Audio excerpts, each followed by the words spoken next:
Open your Bible to the book of Judges. Start a new adventure this morning. It's always exciting starting a new book.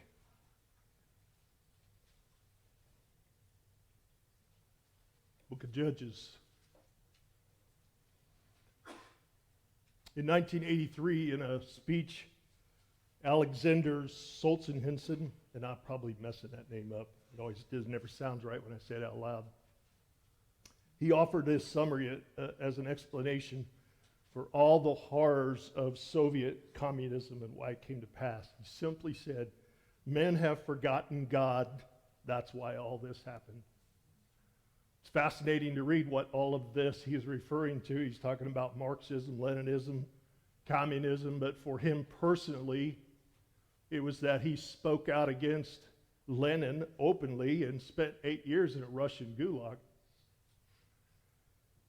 And it was 8 hard years, and he documents, his thought processes of the culture and what went on. Men had forgotten God, and that's why all this happened, he said. And you can use the same statement to summarize the book of Judges. Men had forgotten God, that's why all of what we're about to read happened. And he could say the same thing about what's going in our world today. Men have forgotten God, and that's why all of this is happening all around us, which makes the book of Judges particularly interesting and relevant for us. Proverbs says righteousness exalts a nation, but sin is a reproach to any people. Judges 1. Now after the death of Joshua, it came to pass. Just mute everything but this, just so I don't know what's causing that, but hopefully it's not this mic. Sorry. You guys didn't jump this week. Sorry. I wish I could figure that out. I don't know what it is. Never does it when we're practicing. Let's start again. Verse 1. Now after the death of Joshua, it came to pass that the children of Israel asked the Lord, saying, who shall be first to go up against the Canaanites to fight against them? And the Lord said, Judah shall go up. Indeed, I have delivered the land into his hand. So what we see, if you glanced back at the book of Joshua, you would see Joshua bringing the children of Israel into the promised land. And then you see the tribal allotments, right? Each tribe got an allotment of land, and it was their job to go and take possession of that land. And not just to take possession, but to remove the enemy, remove the Canaanites completely and utterly, remove them from the land. And so what you see in Joshua is this story of each tribe taking the land, and each sort of tribal allotment, you get a little bit of the storyline. And you sort of get this overview of Israel coming into the land and laying claim to this tribal allotments, right? Then when you get to Judges, you get a little bit different view, and maybe some would say maybe a more realistic view of what went on. But you get some more insight into the battles that were taking place. And so Joshua is this transition from Moses into bringing the people into the promised land and taking possession of the land. And so Joshua is this transition from Moses until this time of Judges. Judges then is a transition from the time of Joshua coming in and laying claim to the ground to the time of the kings. And so the book of Judges has some overlapping timelines. So it goes back and looks at when they were taking the tribal allotments. It begins to speak specifically of some times and some of the battles. And so you see the death of Joshua at the end of the book of Joshua but you see Joshua and some of the events that are mentioned in Joshua. And so that it's not a chronology. Joshua is not in a chronological order. It's sort of giving you this, came into the land, and there's all these tribe allotments were given, and there was some things that happened in there, and then it tells you Joshua died. Joshua probably died somewhere in the middle of that if you put it on a 12 timelines of when they were battling for the land. And so you get a little hint of that here, and it's important to keep in mind, otherwise you sort of be thinking this chronologically, and it'll become somewhat confusing if I didn't confuse you enough already. So that's the sort of an overlapping summary chronology. It's what Joshua was, and Judges does a little of the same. So this book of Judges is thought to have been written by Samuel, and I think the Talmud tells us that, and it happened somewhere around 1250 BC to 1050 BC. Somewhere in that timeline is the times of the Judges. So we go right into the tribe of Judah. Judah was called to step up and be first. The tribe of leaders, right? And so what we see is the tribe of leaders is called first, and this is the beginning of this adventure, of this story. It is the beginning of going from verse 1. What do we see in verse 1? But we see that after the death of Joshua, the children of Israel asked the Lord. This is a good sign. The first thing he did is they asked the Lord, Lord, what do we do? And so the end of this story, the end of this transition, you can go to Judges 21-25 real quick.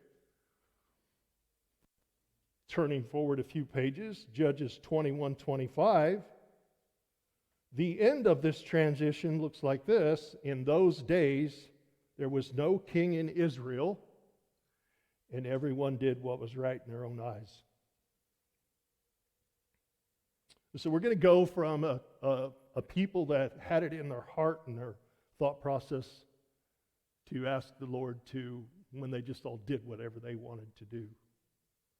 Don't you feel like you're living in the middle of some similar transition where it wasn't that long ago where we sought after the Lord, where we acknowledged the Lord as a culture, as a people, and really you don't have to go back that far before you saw that all over the world. Not just speaking of America, but particularly we've seen it in America, that this falling away has become more and more visible, and not just visible, but in your face, and up to where everyone is doing what is right in their own eyes, and not only that, but expecting you to acknowledge those things and honor those things and sometimes finance those things. And so we live in strange times, and Samuel probably would have looked back on this, because he's probably a younger prophet when this was going on. He probably looked back on this and said, those were strange times, as we fell as a people away from the Lord. Now remember, the people that came out of Egypt, those that were of age, they had died in the wilderness. And maybe some of the younger generation, maybe even some young kids that were, imagine being a kid, and you say, I remember when my parents, I was holding their hand when we walked through the Red Sea, or when we walked out of Egypt. Imagine being a kid and having that part of your heritage, but then going into the promised land and now being an adult and called to lead. So you would think that there would be some sort of, again, that heritage of faith, that idea of faithfulness toward God, of remembering and seeing what God had done. But the first-hand account of these adults, that was almost gone. There was only a few left. And so you begin to see this transition, almost this beginning of forgetting the Lord. So they asked the Lord, who shall go up against the Canaanites? I should probably say a little bit about the Canaanites before we start. The Canaanites would be very comfortable in our society.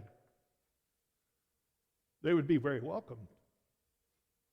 There was nothing the Canaanites did in that day that we would be shocked about today. I don't think it'd be any of it. It was open prostitution. It was pagan worship. It was all kinds of weird sacrifices. Some of the details would be a little bit different. But our culture would say, it's just people worship the Lord. We all worship the same God. We're all going to heaven together, right? I mean, that's the way so much of Christianity, you see some of these new polls coming out, where more and more evidence the pastors are putting the Bible down. And we're just teaching this warm, squishy, hallmark Christianity where we just, can't we all just get along type of idea. Instead of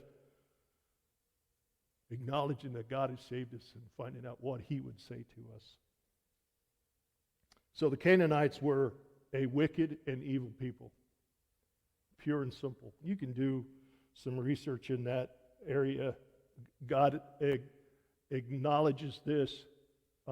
God's people acknowledge this. And then God documents this in his word. As you go along, if you pay attention, and we'll note some of that as we go. Canaanites were wicked people. And so the call was for them to purge the land of this wickedness. And Judah was called first. And what was that call? It was very same as what the promise given to so many before, and particularly to Moses and then Joshua. And he said, indeed, I have delivered this land into your hand. I have delivered. As in, this is as good as done. I have already done this. This is in the bank of victory. All you have to do is step forward in faith and claim it. Lay hold of the victory that he had won for us. Man, that starts sounding familiar, right? I mean, you can't hardly say that out loud without acknowledging that Christianity, that in Christianity today, in the gospel that we are saved by, that so many have failed to claim it. It's a victory that has already been won by Christ on the cross. It's the victory over sin and death, but so many in our culture have passed on it or taken it as as something passing, as an accessory to life. Oh yes, I went to church when I was a child and I got saved, and somebody told them they were saved because they walked forward and nodded and then went about their business of life on their terms, with no real evidence of any change, of a life that's changed. And so this same idea exists, that they have already won this victory. It's already been given over to them. Now, they were looking at a land that was reportedly full of giants and all kinds of scary stuff, and they said, well, that sounds easy. And so much of what we face in Christian life, we could say the same thing. Well, that sounds easy. The victory's been won. That's why we need each other as a church body to travel together through this great adventure. And it is why the children of Israel needed their brothers and sisters in their tribes to do the same thing. What was the first thing that Judah did? Verse 3, so Judah said to Simeon, his brother, come up with me to my allotted territory, that we may fight against the Canaanites, and I will likewise go with you to your allotted territory. And Simeon went with him, and then Judah went up, and the Lord delivered the Canaanites and the Perizzites into their hand. And they killed 10,000 men at Bezek. And they found Adonai Bezek in Bezek, and they fought against him, and they defeated the Canaanites and the Perizzites. Then Adonai Bezek fled. They pursued him, caught him, cut off his thumbs and his big toes. And Adonai Bezek said, 70 kings with their thumbs and big toes cut off used to gather scraps under my table. As I have done, so God has repaid me. Then they brought him to Jerusalem, and there he died. And so the first thing that Judah, the children of Judah do is go and get Simeon. Now Simeon's allotment was right in the middle of Judah, and maybe that made perfect sense. God called Judah, and it seems like God said, "I've called you, and the victory's already been won. Go and fight." And the response is to go get help. And that just seems like an act of sort of a lack of faith. But God allows it. God allows that. It's sort of that idea of acknowledging my weakness, and God says, "Okay, you are acting in your weakness, but even in that, you've stepped forward in faith to take and be obedient to His command and take this land." And so the Lord allows that for, I suppose, for His growth and growth of His faith. But the two go together and conquer these in Bezek. Bezek was a city, was east of Shechem. It was I think it was just east of the Jordan. Was the beginning of this story. This Bezek was a king, and he was conquered. And so this Adonai Bezek, when he fled, they pursued him, caught up with him, cut off his thumbs and his toes. And this was this served two purposes. It was humiliating a king in one aspect of allowing him to live maimed like this. He could never pick a sword up again. He could not make battle with them again. He could not run. He would be unsteady on his feet. And so he was no longer a warrior, but he was a humbled king. And he even acknowledges that this is the kind of thing that he used to do. And so it was almost like punishment fit the crime that they cut off his toes and thumbs. And this is what he did, that he had 70 kings that he had maimed in this way that used to serve at his table and in humiliation. So there's a couple things about this. One is that God did not call for Judah to bring vengeance in a way that they saw fit. He called for them to purge the evil from the land, to kill these and to get rid of them. And over again we see these sort of little hints that they went in faith, sort of, and they went and conquered what God said, sort of, but allowing this king to live and maiming him instead. And so we don't see this complete and utter walk with the Lord in faithfulness. Verse 8, now the children of Judah fought against Jerusalem. So we see sort of this move now down towards the Judah, that they had conquered the Bezek. This is sort of a move to the southwest towards Jerusalem. Children of Judah fought against Jerusalem, which would have been Jebus at the time, and of the Jebusites, and he took it, and they struck it with the edge of the sword and set the city on fire. And afterward the children of Judah went down to fight against the Canaanites who dwelt in the mountains in the south and the lowland. And then Judah went against the Canaanites who dwelt in Hebron.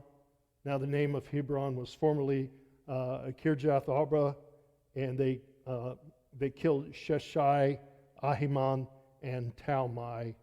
And we'll talk about them in a moment. So you see a move down Jerusalem, which is almost straight south, down towards Hebron.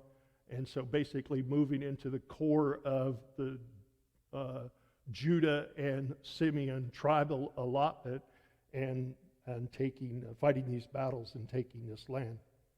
So it says they fought at Jerusalem, took Jerusalem. The problem is that the Jebusites were never completely removed from Jerusalem until David was king, when he went in and drove them completely out. And so whatever battle at Jerusalem they fought, it was not complete. It was not complete and utter destruction, because you see the Jebusites are still in possession of the city when David becomes king. And so he's the one that finally cleans them out. Go with me to Joshua 15. We're going to go to Joshua 15:13.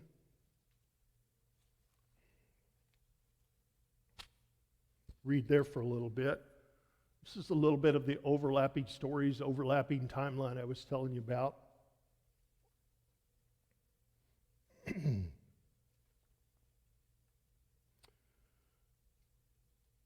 Now, Caleb, the son of Jephunneh, he gave a share among the children of Judah. Now, to Caleb, the son of Jephunneh, he gave a share among the children of Judah according to the commandment of the Lord to Joshua. So Joshua gave Caleb an allotment of land right in the midst of Judah, and namely Kirjath Arba, which is the city we just read about, which is Hebron. Arba was the father of Anak. Caleb drove out the three sons of Anak from there, Sheshai, Ahiman, and Talmai, which we just read in the other passage, the children of Anak. Then he went up from there to the inhabitants of Debir, and named, formerly the name of Debir was Kirjath Sepher. And so the passages are very parallel, almost become even more identical as we go on. But we should note that those three men, why would he just talk about three men being killed? These were sons of Anak, which were thought to be giants, and they're called giants in other places than Anak. So you think about this. Caleb was given this allotment right down in this place where these giants were. But if we backed up in the storyline all the way back to when Moses was approaching the promised land, what happened? They sent 12 men into the land, right? 12 men went in, and when they came back, there was 10 guys that were shaking and fearful and said, yes, it's an awesome land, but man, there's these big giant dudes, and it's scary, and they got weapons, and we just were like grasshoppers in their eyes, and we could never take this land. And Caleb and Joshua were like, let's go, we can take this land, we got this, because God has said it's ours to take, and they took God at his word, and they said, let's go take the land. And so Caleb is now giving this allotment right in the middle of Judah, where these giants were that struck fear at everybody else. And he goes down to this Hebron, to Kirjath Arba, to conquer these sons of Anak, to silence this fear, to put to death these people, and to end this.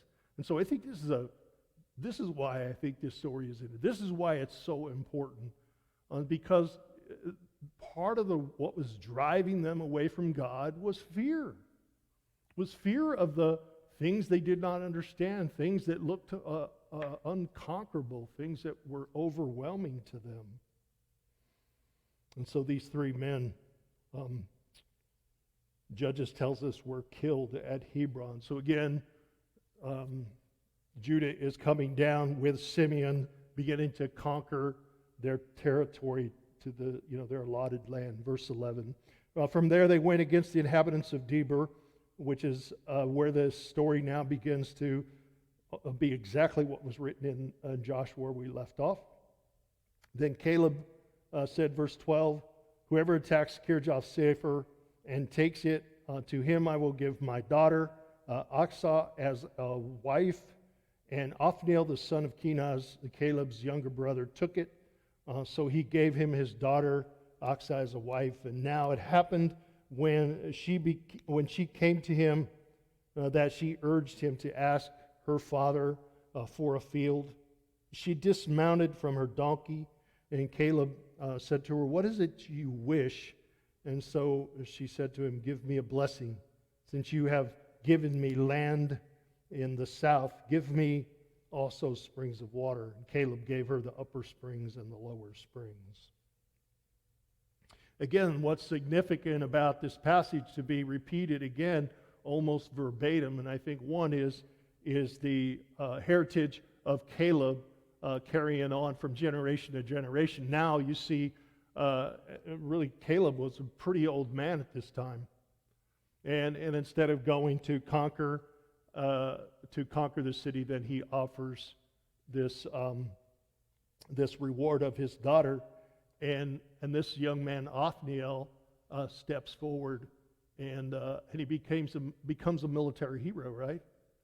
He becomes a military hero by conquering this place, and then marries into the family of Caleb, which was obviously had to be a great honor, being he was a military hero also.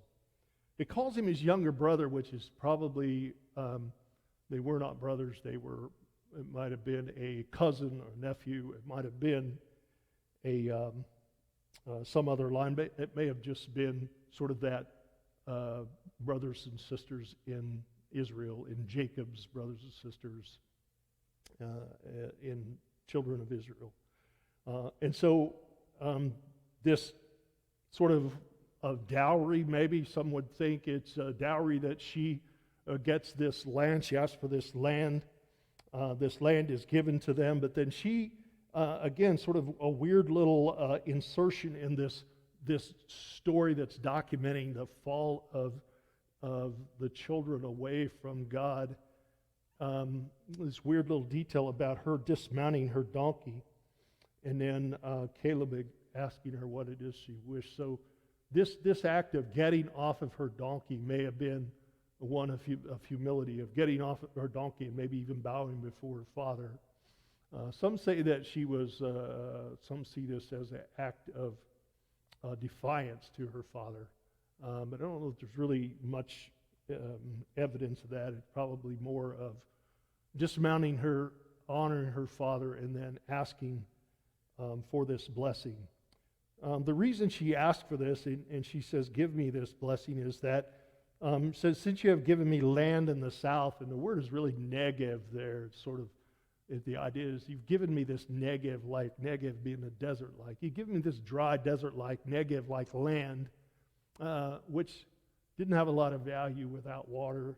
She says, give me this blessing, give me the springs of water. And so Caleb gave her these blessings, which is a pretty cool story, in just seeing that had she not asked her father for the blessing, she would not have received. And there's good lesson for that for us, right?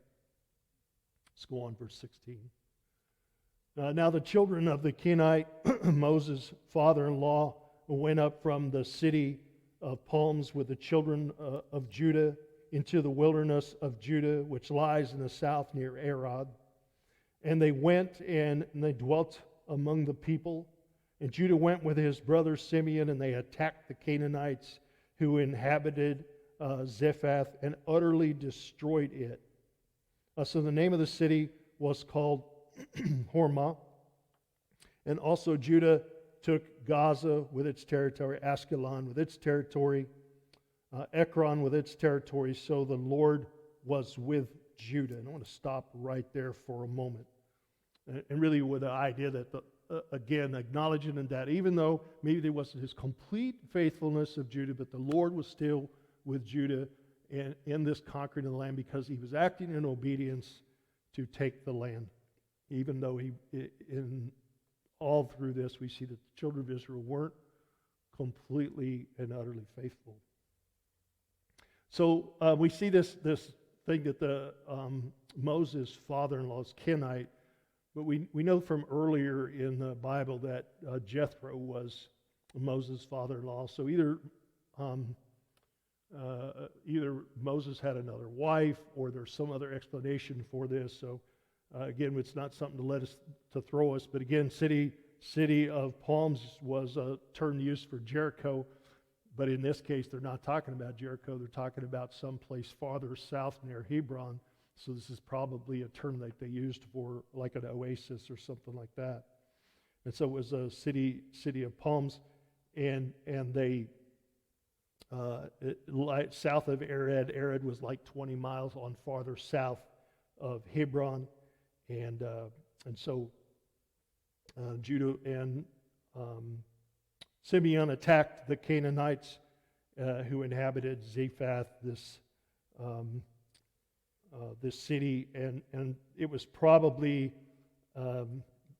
this Arad is actually talked about in the book of Numbers, where it's completely destroyed. And so there's some parallels with the total and utter destruction of Arad with this total destruction of Zephath, even to the point of renaming it Hormah, which was sort of this renaming of the city, because the possession changed, the idea changed of what it was. And so we see this campaign moving again farther south to conquer this land. Then Judah went to Gaza, and Gaza was probably one of the most important of the 5 Philistine cities, and it was on the highway of the Philistines at the time.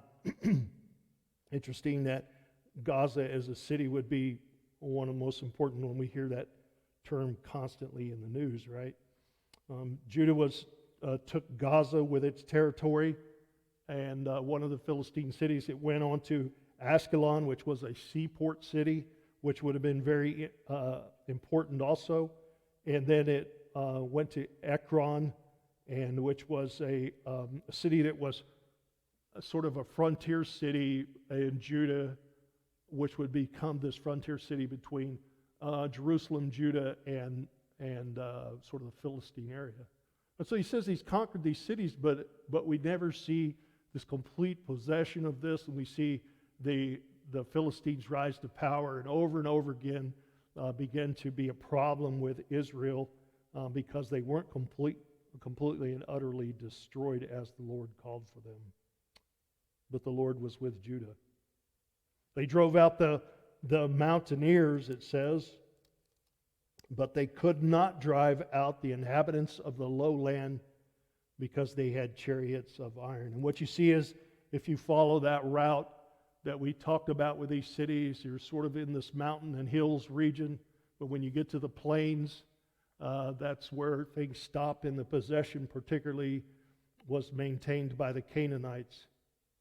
It almost makes it sound like the Lord was with Judah in these conquering things, but they could not conquer these other people because they had chariots.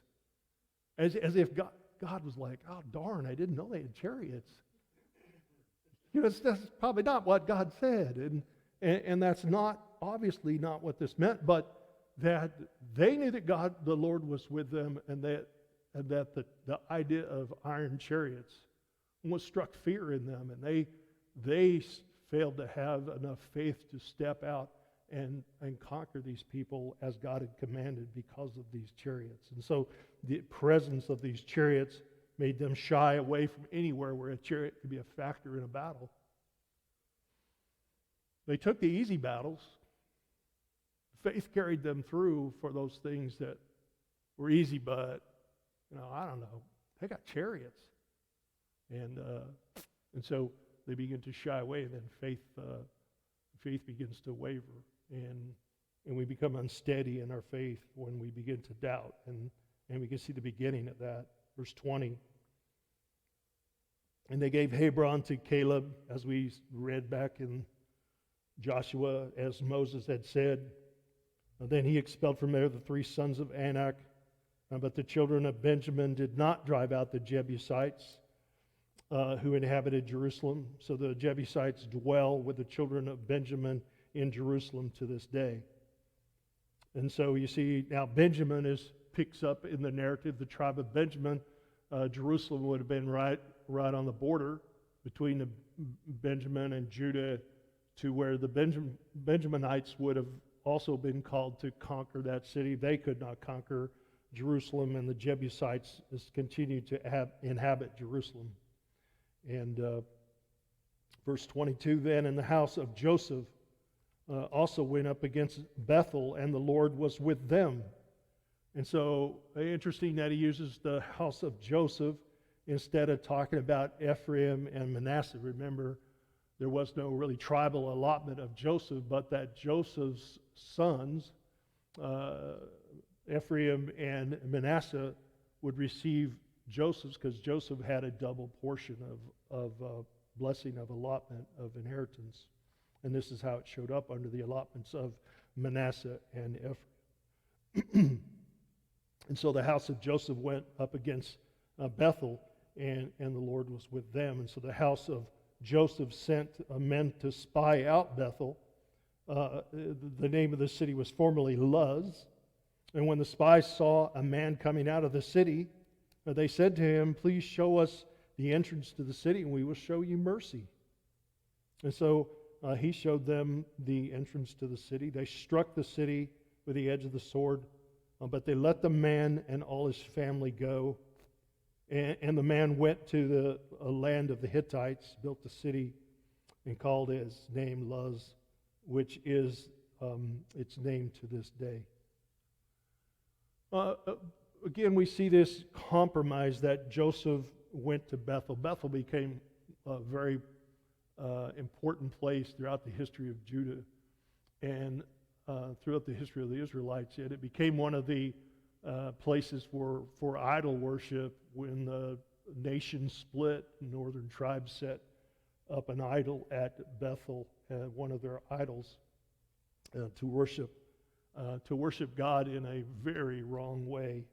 And but again, you see this idea of God says we just need to go take this; it's our possession. And they approach the city and they go, "Man, I don't know. How are we going to do this?" You can imagine a conversation. This looks hard. We don't even know how to get in the city. Some guy comes by. They stop him. "Hey, show us the way in the city. We'll let you live." And so why did they conquer Bethel? How were they successful? Because they found a guy. They gave themselves glory for conquering the city because they were smart enough to get this guy cornered and get the information out of him. Instead of giving the glory to the Lord, stepping in faith and allowing God to have all the glory from the beginning to end for the victory that they had won. And so again, there was no authorization for the children of Israel to go in and swing deals and do whatever you got to do and compromise. And there was no ever any indication to do these things. But they took it upon themselves to, over and over, we sort of see these things play out. That they allowed this man to live. What did he do? He went and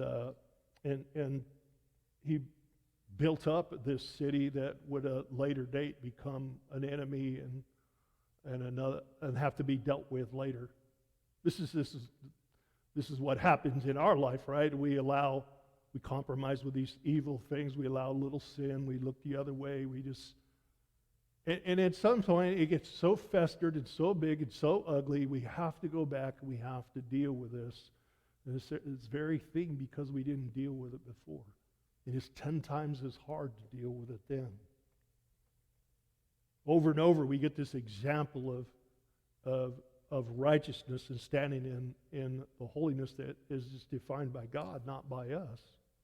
And that is to purge this evil from our life, to live in holiness and righteousness as God defines it. And over again, we find ourselves in these compromising things that cause pain in our lives and destruction. And we're often way down the road of allowing that compromise in our lives, in our presence, in our homes. And then sitting before the Lord going, "God, I don't know how this happened." And He does. And He'll lead us, even in that, He forgives us, and He would lead us through those things, but they were things that could have been avoided. Verse 27, however, Manasseh did not drive out, so we see another tribe introduced here.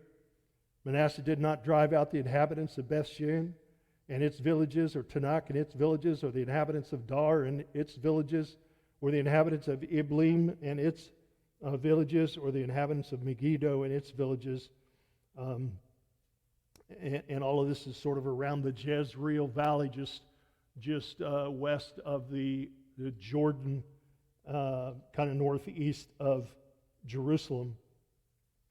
And the Canaanites were determined to dwell in that land, which is like a nice way of saying they were much more determined to dwell in the land than the Israelites were determined to take the land that God had already said was theirs to take. The Canaanites were determined to dwell in that land. Sin doesn't give up easy. Evil doesn't just fold up and walk away. And it came to pass in verse 28, when Israel was strong, that they put the Canaanites under tribute, but did not completely drive them out. So now we see a sort of a new idea. Well, let's just allow them to live and make them pay tribute. They can pay for our taxes. It's a great idea because they give us money and stuff. And they can be our slaves. This is not what God called for us to do. Not to compromise, not to wheel and deal, to strike a deal with this evil people of this evil culture, but to be separate from them completely. But they did not completely drive him out. They put him under tribute, at least for a time, until they strengthened and rose up, right, and became a problem that had to be dealt with later. Verse 29, nor did Ephraim drive out the Canaanites. He dwelt in Gaza. So the Canaanites dwelt in Gaza among them. Nor did Zebulun drive out the inhabitants of Kitron or the inhabitants of Nahal, so that the Canaanites dwelt among them and were put under tribute.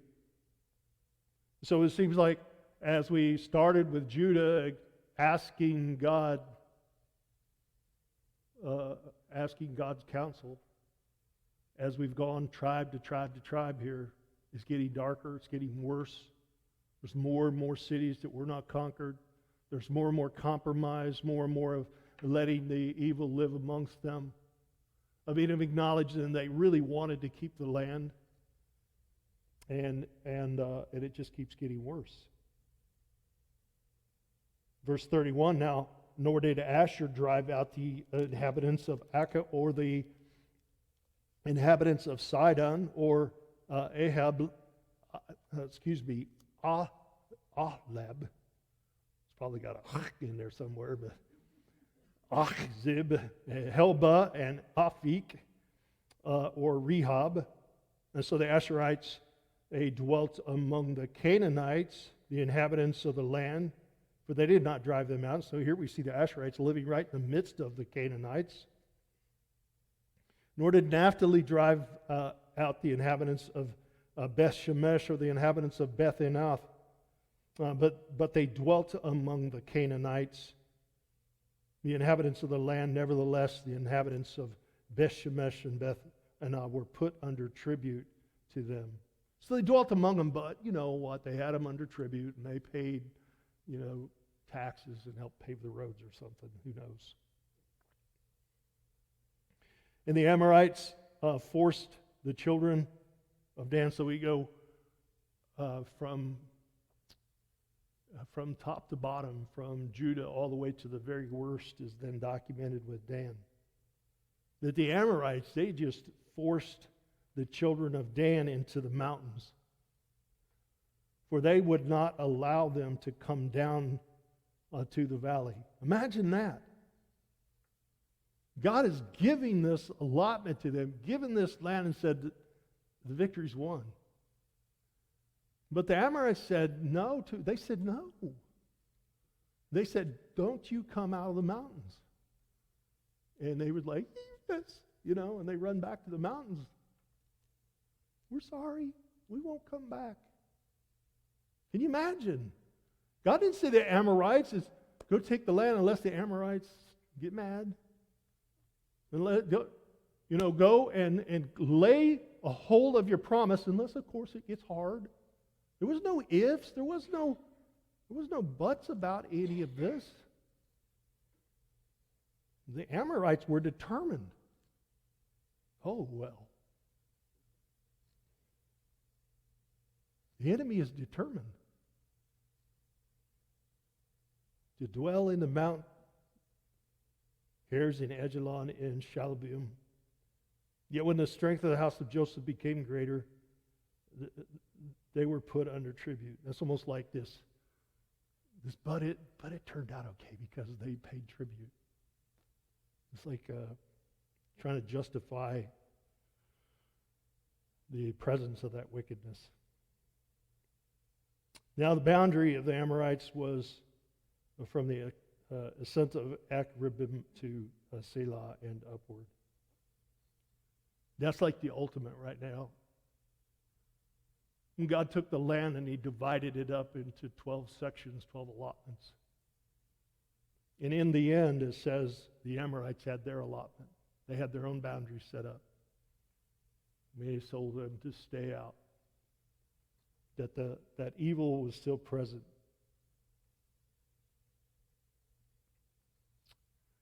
I told the story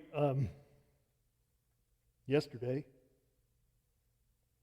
for my devotion to the food assistance folks about a king that had passed away, and his son had left home, had run off, and nobody knew where he was, and they went on a great search in the kingdom to find the son, and they finally found him in what we would know as the inn or a motel.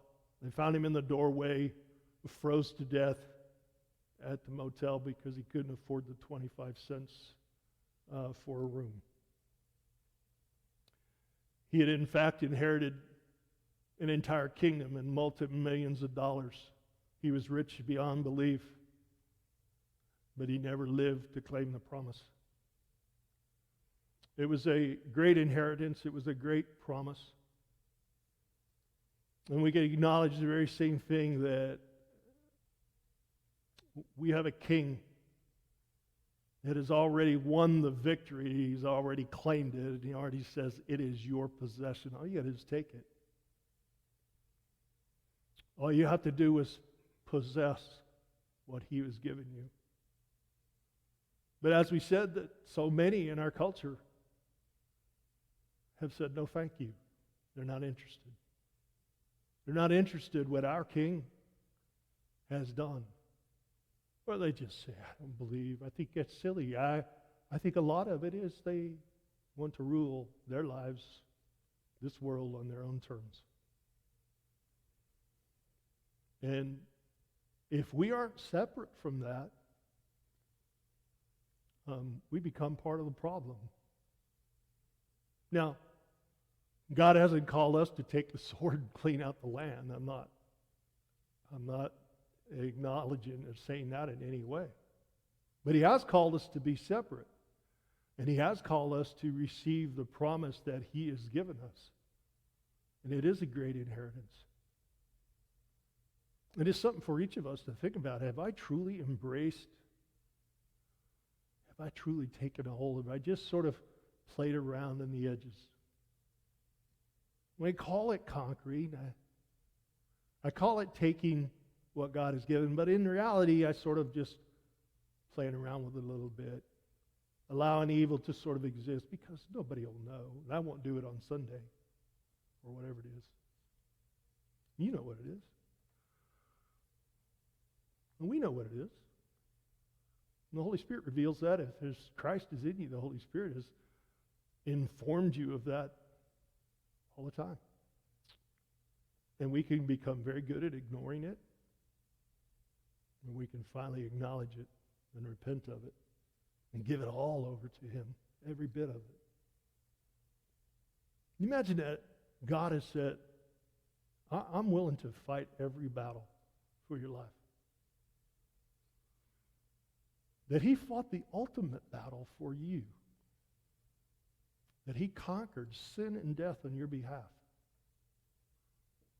He's not going to run and hide because there's a chariot in your life. Because something really hard and really dark. And maybe something scary. And frankly, what we said before is this: if you haven't been through something dark and scary and overwhelming, you will be.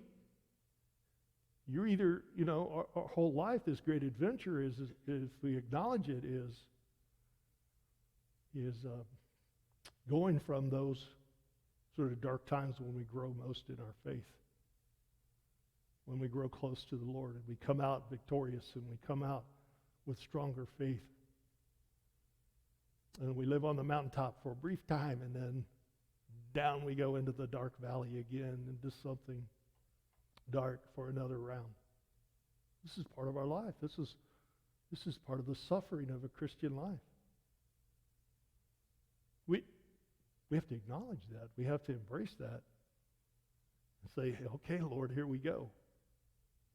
But I know you've won this, and you brought me here, and you didn't bring me to leave me in the middle of a dark, barren land.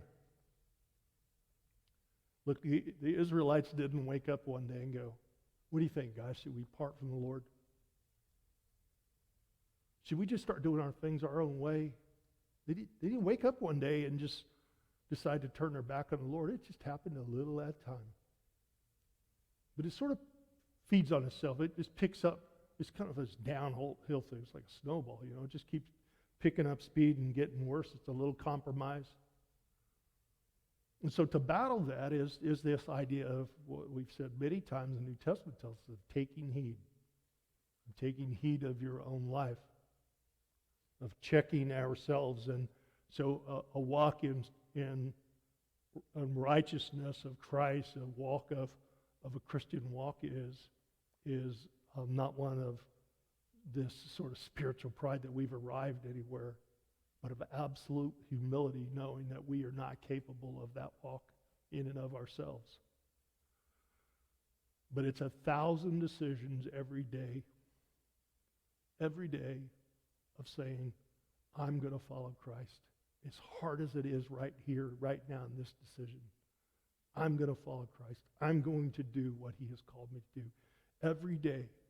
And I'm telling you, if we're not good at that now, we are not going to get better at it when things get worse, when things get ugly. You're not going to one day realize that the whole world has lost its mind and you're going to gain yours. It's not going to happen because it's going to be too hard. This has to be established in your life. These are the patterns of my life. My life is patterned after the life of Christ. Nobody said it was easy, but the battle's already been won. He's already conquered that hard part. The fact of the matter is that Israel inherited 300,000 square miles of land from the Lord. They never possessed more than 30,000 square miles. 1/10 of what God gave them. Well, let me leave you with that thought. You think you've claimed more than 1/10 of what God's given you, promised you? Kind of convicting, isn't it? Those tough words. God's people didn't claim any more than 10% of what God had given them. It was a great promise, man. We hold the Word of God is full of his promises. And just as a people, let's join together because we know a great King that's given us a great inheritance. Let's bow our heads. Father, thank you so much, Lord, for this great